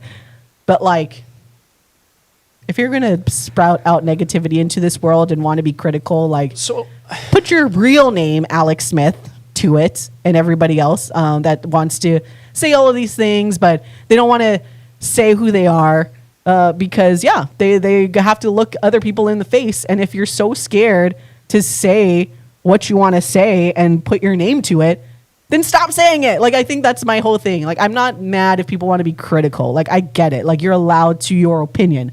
But if you do want to put negativity into this world and not even really know what you're talking about for that matter, like, put your name there. Just that's all I ask. Like, just put your name. Hey, I'm so-and-so, and this is my opinion and how much I think, Coach Ganad or whatever coach or player is doing awful. Okay, I can respect it. I can respect you if you are going to put your name out there. Then it's fine. I'm going to be honest. I don't really understand the take. That is more so my confusion, where what makes him a subpar coach? Like, people just kind of say things. That's kind of what always confuses me, because you're allowed to have your opinions, you're allowed to feel a particular way, but as we talk about all the time, when it comes to resources playing in your pool, doing what you can with certain things, I mean, Hawaii has consistently been one of the best programs in the Big West. You can talk about the Big West as this mid-conference, whatever. There are 31 conferences. Next year, there will be 32 conferences in men's college basketball. This year, Hawaii, or I guess the Big West, ranked 14th in overall net. So, I mean, I guess in a sense, yeah, that's mid, but it's also the top half of the country. It's the top half of the country Division I league. It's one of the better D1 conferences. Is it a P4? No. Is it the Big East? No. Is it the A10? No. I get that. Is it the Mountain West? No. But they're moving into the Mountain West next year, and that's part of the reason as well why we talk a little bit about the continuity of moving into a new conference and giving the ability to have a baseline as you go in, is that you can feel whatever way. To call him a subpar coach is just lazy. I'm going to say moronic. It's just not rooted in fact. We're not being honest with ourselves. We're allowing our emotions to get into things, into how you feel about the program and how you feel, whatever. Like, if you want to prove through numbers, through whatever, then sure, go ahead. But Hawaii consistently one of the better defensive teams in the country through multiple different metrics, whether it's scoring, whether it's actual efficiency, whether it's the way that they give it up. That's year over year, regardless of personnel. I guess with last year being the one outlier season. Outside of that, they win. He helped put together 7 above 500 seasons consecutively. I don't really like. If he was a subpar coach, it feels like there would be more up and down and a little bit more volatility. Like, I'm not saying you need to love Coach Ganot and you need to be this absolute homer and whatever, blah, blah, blah, blah, blah. But it doesn't make you a meat writer to point out the facts that, like, this is the second best coach in program history, period, behind Riley Wallace. And realistically speaking, you can make a case that Ganot is the best coach in program history because Wallace had longevity. I'm talking overall career wins right now. Obviously, we could talk a whole other. Winning percentage, I believe, is actually number 1, yes. in Ganot's favor, even after the horrendous season last year. Correct. So it's one of those things where you don't have to love his style of play. No. You do not have to love his subbing patterns. You don't have to love whatever. Like, everybody has their own feelings and all of that. But we don't need to lie. And that's what I think bothered me more so about Alex's comment, where I look at that and it's not anything based in fact. And you are calling other people names and you're being rude to other people where you just kind of, it's your feelings versus their feelings. What makes your feelings correct when you don't necessarily have anything to stand on? Because we've talked about it before. It's not like the Big West is won by the same team over and over and over again, like you see in the West Coast Conference, where it's St. Mary's and Gonzaga every single year. It's changed. For the last decade, it changes practically every single season. That talks about the parity in the league. Does that mean that every single coach in the Big West is subpar because they have not won multiple titles? Does that mean that every single one is subpar because they are not able to put together a 20-win season every single year, that they are not able to piece together more resources? It's the confusion where subpar coach at best. No. Y'all are delusional if you guys will never understand that in a mid-conference. Once again, top half of the country. That is based on numbers. What did they finish? 11th? So, by a whole bunch of different metrics. Yeah. If we want to go straight by net alone, by average net of all the teams in the conference, the Big West is 14th. That's not even a good way to go about it, metrics-wise, and that still puts them in the top half of the country. It's just, I get so confused by stuff like this because it feels like rage baiting for fun, I guess. Like, what does Alex Smith 808 get from this? Like, do they get enjoyment from the fact that people want to argue with them about it? Is that? I think so. But then that's the thing. It's like everyone, because it's not like he's the only one on there that says like these hot takey things that aren't everybody's allowed developed their opinions in fact, as you have pointed it out there. And I think that's why it's like, okay, maybe we should, but it's like hard now because now that I think about it, I'm not going to go back on to the cesspool of things. So I might need to ask our Michael Iscaro, or because speaking of, Michael has his real name on the message boards.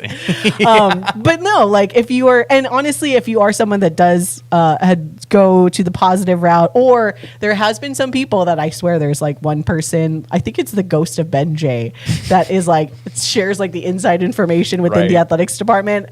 You know, so there are people that, okay, I can understand if maybe you want to hide your name, but like we appreciate you because you're sharing inside secrets, so that's cool.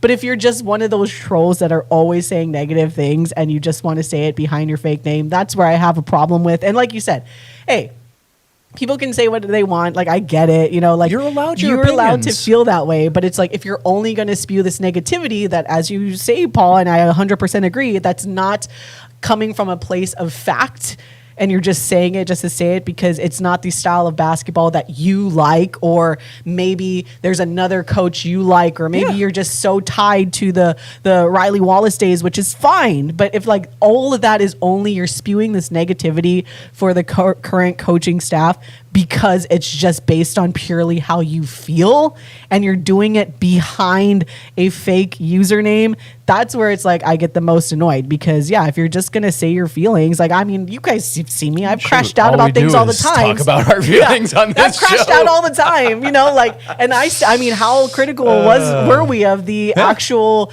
like administration at the 100%. University of Hawaii? But we said it with our chest, at our face, because it's exactly how I felt, and I got to see those people like again. But I 100% believed what I was saying, and I am not afraid to say if I have a strong opinion about something that I'm going to speak up.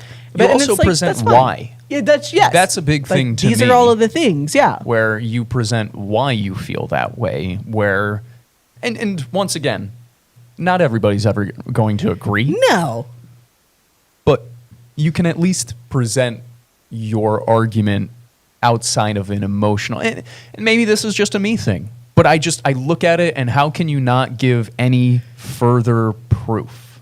How can you just say a statement like that, be so unbelievably rude, and not give numbers on top of it? Because like when I call people stupid, you know what I do? I prove to them why they're stupid. I'm like, hey, you're being dumb. Here's why. This is basic fact, and you can see it. Because if I'm going to make that big of a step, if I am going to insult somebody else, it's going to be because I know damn well that I am right and I can prove it to you. I'm not just going to make random It's why I don't talk crap on Twitter. Yes. It's why I don't have a burner. As much as I want to make a burner, I don't have a burner. Because if I'm going to say it, I'll just say it straight to you. You can go through the history of my account. It is not great. And again, like I said, I think it's maybe because it's like I went through quite some time as like a teenage girl in high school and had to go through it. And maybe a lot of these people that talk crap were not teenage girls that had to like just hear all of these awful things that were said about you that were not true, but the rumors spread and you're just like, you have no way to defend yourself.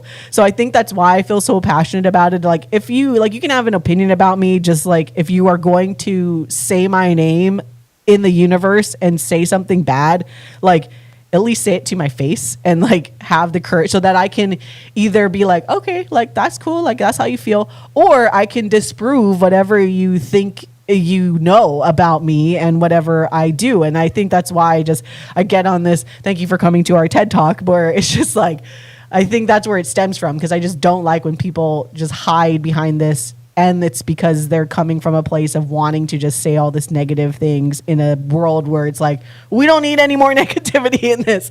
Like, just, again, it's okay to not be sunshine in rainbow land. It's fine. Just like Felipe saying that this show is our therapy. Yes, as we are. Well, thank you for coming to our therapy session this morning on our YouTube show.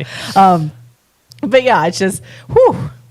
We will see. I don't know if this is going to be a regular Monday segment. I said on Twitter it was, but I'm like, I can't go back on the board. I don't know if you said it was a regular. You said we might introduce a new segment. So it'll be like, say it with your chest, because it's true. Like, let's go. Like, well, we'll just. But anyways, thank you again for coming to our therapy session.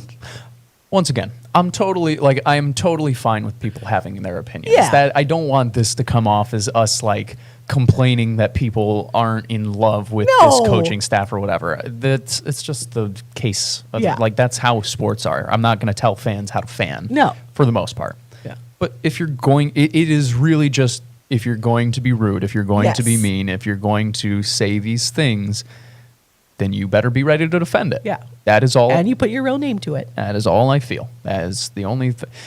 It's like you said, it's because we have to come face you beautiful people every single day. I put my name behind every single thing that I write. I put my face behind the things that I say into this microphone. And if people have an issue with it, I am more than happy to go and discuss it back with them, whether it's through the comments, through the text, through our phone line, or face-to-face in person. I have no issue having a conversation.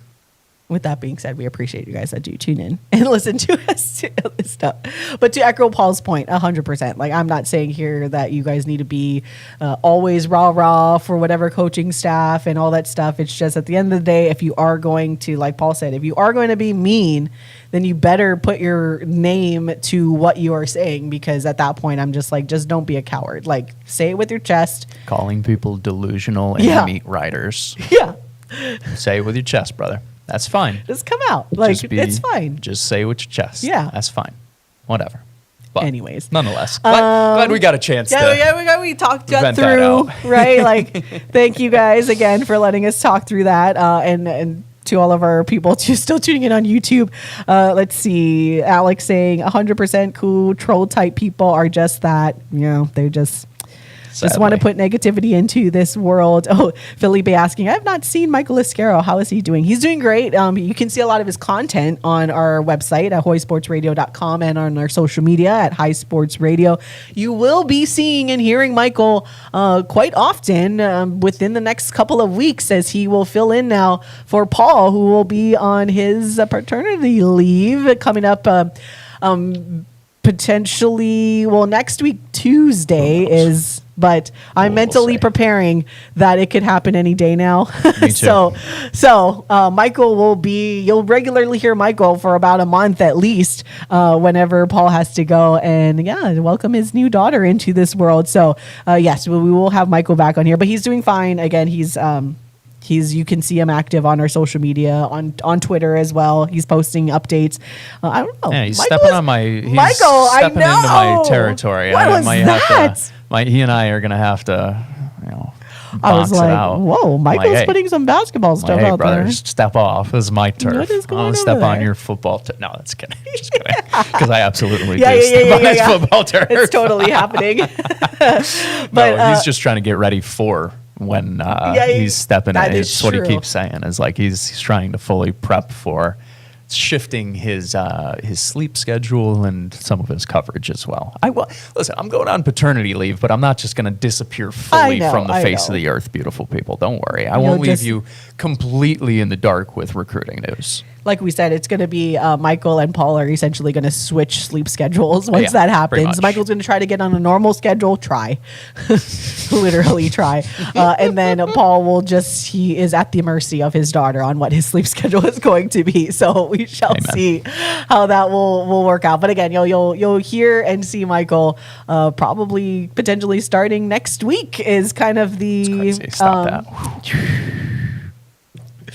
the day. I know, and I know Paul said this one in our text, but it's the irony of Paul taking leave and his beautiful wife being due the day the basketball transfer portal opens. Woo! So last night I went out with a little media hui Yeah. and whatever, and we made the joke that, you could say the transfer portal is really open in that day. That's for sure, one way or another. And that's true. Can't wait for my beautiful baby girl to come into this world. Also, very excited for my wife to not be in pain anymore Well- or whatever. It might still last after that. Yeah, We'll but different types. And at least it's more of a release, Right. obviously. we can work through that. She can maybe sleep somewhat normal now. That's the you big know? thing. It's like, whatever. Sending the best to her. All right, we're going to take a quick break. We'll be right back on the Hawaii Sports Radio Network. Welcome.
Back to more Wake Up in the Den with Ku'ule Agbayani and Paul Brecht on the Hawaii Sports Radio Network, streaming on hawaiisportsradio.com.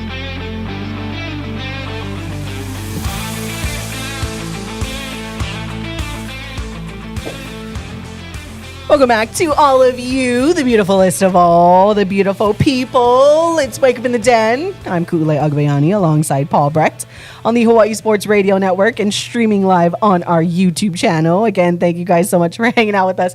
Thanks for indulging in our conversation that took up almost the entire second hour, but we appreciate you. We did get a text saying, we got a text. Social media is a cesspool. Amen. These keyboard warriors puff out their chest just to rage bait 100%. None of them speak facts, just haters who never grew up from their middle school days. So true. Just like today's politicians. Yep. People can have opinions, but back it up with facts and attach your name to it. Gone are the days of being opinionated, but still cordial. Not when reality stars are in position of power. It will take a generation of self-correct if that ever happens. Thanks for listening. No, thank you for texting. Amen. And I'm glad you feel the same way because just to tie it all together again, I promise we will move off this topic to end things off. But the point is, you are allowed. We are not going to knock you for having a opinion on the other side, for feeling like different opinions are good. Actually, they are not like this coach, and not just basketball, but any coach. Like, I don't like this coach because blah blah blah. And if you we've had coaches we don't like, that happens. And like if you are someone that goes on there and is like, I don't like this coach based on facts, and maybe you are a little nervous to put your name out there because maybe you are within the athletics department. Yeah. I can understand that. But if it's more like, as our texter said, is like if it's more of the rage baity, saying mean and cruel things, then it's like don't say those things unless you're gonna put your name to it because it's just Anyways. Thanks for listening to us. Thank you guys. We appreciate you. Again, you guys can always text in at 808-888-5481 if you do want to get in on the conversation. I totally forgot what I was gonna say. For the final segment or just in general? Because I don't know, there's plenty of things that are going on in the world, I guess. This is not what I was going to say, but I was going to say this is like a STS segment as we close out the show, and I just want to kind of bring the laughter back into things. And sorry, I apologize. This has nothing to do with sports, really, but as you guys know, to decompress, I pretty much do not watch sports, and I will indulge in like just mindless, these quote unquote unscripted like dating shows or whatever. I discovered a new one on Hulu called Love Overboard. It's very funny. I actually appreciated it because it did feel better than like how the recent seasons of Love Island are. It was really fun to watch. But like they're on like this yacht and they literally walk the plank. Like if they get dumped from so they take dump from the island or the yacht in this case to literally like they go out on a plank and like the person has to choose a person to stay with them on the yacht, and the person that doesn't get chosen, literally the plank drops and they fall like 30 feet into the ocean, and you're just like, oh, it's so crazy. Like, so it's just a funny element that I've never seen. But the funniest part is after I kind of binge watched it, and I think I only binge watched like the whole season in like 2 days. And then I had the funniest dream about it. Oh boy. Because it's a yacht that's out in Malta, which is a island country or whatever, like in between like Europe and kind of in the middle of that body of water between like Europe and Africa, and like it's kind of over there, small little tiny island. And so they're on this yacht in Malta, and I had the craziest dream that I don't know if it was like a midlife crisis or something, but I dreamt that I just went to Malta by myself, did not tell my partner.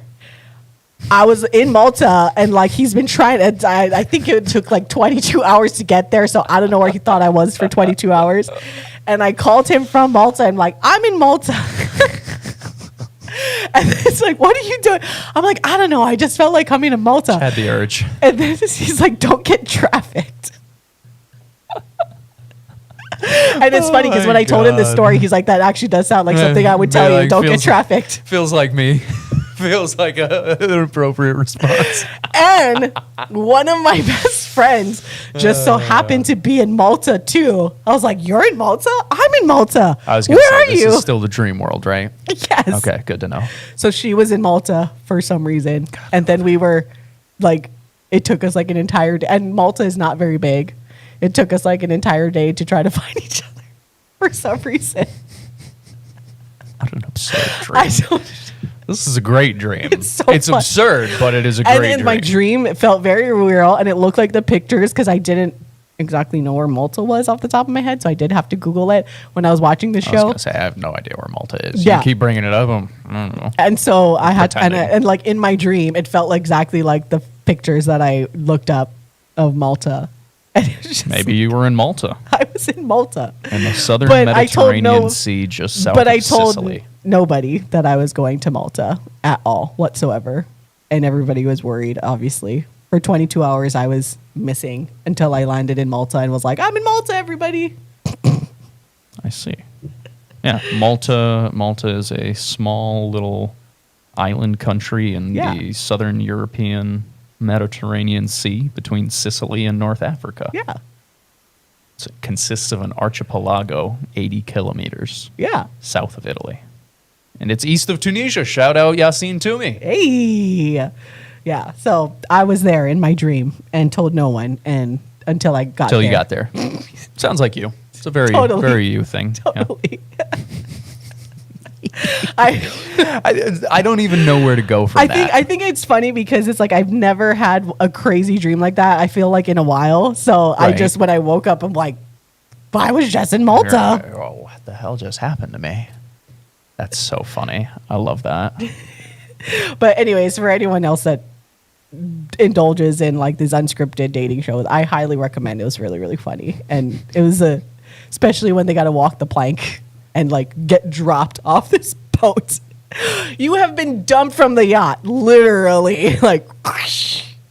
Alex in Adelaide says he tapped out from dating shows when Dating Naked was on TV. It feels like an appropriate time to drop out of dating show reality TVs. Let's see. I think I watched Love is Blind. I watched The Bachelor, which obviously everything that's going on there. I watched The Bachelor. I watched Love is Blind. What else is there? I watched Love on the Spectrum. That was a fun show. Though I think there have been more seasons that have come out. I have I not think caught my up. usual is Love Island. Love Island, Love is yep. Blind. I did watch that Netflix one, Age of Attraction, which is interesting. And then the Love Overboard. Oh, and Temptation Island comes out pretty soon. That's really fun. Oh, that's true. Montoya, por favor. Montoya, por favor. Oh my The U.S. God. version does not have anything fun like that. But also the U.S. version isn't that open to No. what they show you on TV for good reason. Yeah. But yeah, Montoya, por favor. But a new season on Netflix is coming out soon of Temptation Island, so that's another thing. Anyways, My personal favorite reality TV is the WNBA. I was actually gonna say, oh yeah, we've had this conversation. But I was gonna actually bring closing things out with sports. I did take in some NBC basketball last night. Basketball or baseball? Basketball. Basketball, okay. This is the first time I think I've really watched it. Clearly I was like not entirely watching the game, but I was like curious. I was like, the New York Knicks were doing pretty good. Decent. All right. Yeah. But I'm like, they actually have a really cute score bug. Oh, yeah. I It's love their score excellent. bug. All around, I think I might have said this after I watched my first Knicks game on NBC this year. I think NBC is probably my favorite coverage right now. And not even to do like with I think the broadcasters are very good, don't get me wrong, but I just think they have hit the nail on the head of all of the little things that make broadcasts just that much better, whether it's the starting lineups that they've added in, like you mentioned, the score bug. It's the halftime analysis has been excellent. It feels like a genuine love for the game. It feels like a love letter to the game for the fan a lot of times. And that is the type of watching experience that I want when I am taking in a game on national television. Because I can take in any game on MSG and enjoy it immensely. So if I'm going to go to a national broadcaster and I want to take in that game, I want it to feel like a love letter to basketball, even if it's not necessarily for my team, because your team's not always going to perform on national television, unfortunately. But even if it's like just a good analysis, it's good, it's passionate for the game. We've missed that in basketball coverage over the past however many years, where we talked about ESPN's fall off. We've talked about TNT kind of meh. I'm a very big fan of NBC's coverage this year of the NBA. Yeah, and the game was pretty good though. I refrained. I was like, should I text Paul? No, I'm like, he'd be so proud of me. I'm watching a Knicks game right now. I was like, hey, I was watching the Porsche. I think it was like the third quarter. I don't know. I remember it was it was the part where like the Knicks were like, it was still close, but then Alex Caruso wanted to do Alex Caruso things. It's like, oh yeah, and it was like when Karl Anthony Towns was like dominating down low. Like I know it was the second half, and then like Alex Caruso would answer with like a three, and you're just like, all right, well, this is how this game is going against OKC. Anyways, speaking of going, we gotta go. We can chit chat forever. Where'd the second hour go? I know, just disappeared. What did we talk about? Therapy. The second hour was like therapy for everybody. So, thank you guys for listening or watching on our YouTube channel. But yes, for now, we got to go until tomorrow morning, when we will talk to you tomorrow on hawaiisportsradio.com/live. So thank you for listening and watching. For Paul Brecht, I'm cool. Oh, Michael Escaro popping up in the background. What? Speaking of, who we were just saying, like, where's Michael? There he is at the last minute. All right. But for now, we got to go. So for Paul Brecht, I'm Kule Agbayani. Oh, yeah, and Michael Escaro there in the background. We'll talk to you guys later. Bye.